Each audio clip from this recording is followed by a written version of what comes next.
I have not met one person who loved Christ as a Christian, but not as a Catholic, who when they heard this didn't end up becoming Catholic. So Jesus says in verse 51, he says, I am the living bread that came down from heaven.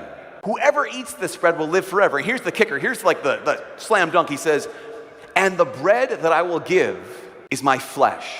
So there's brawls breaking out. What the heck is going on? Who's this guy? Does it sound like they think Jesus is speaking symbolically or like he's speaking literally? So as much as I love Father Mike Smith's charisma, I do think there's an easy explanation for this. When Jesus is speaking in parables and symbolic language, he's constantly doing it through the New Testament, and people are constantly not understanding him. Even his disciples would come to him later on and ask for deeper understanding. So the simple explanation of this is flesh and blood were very offensive to the Jewish culture of the time because the Old Testament Mosaic covenant told them not to eat or drink the direct blood of animals. So blood and consumption would have been something very off-putting, to say the least, for that culture. So to me, it's a simple explanation of Jesus is testing, are you going to follow me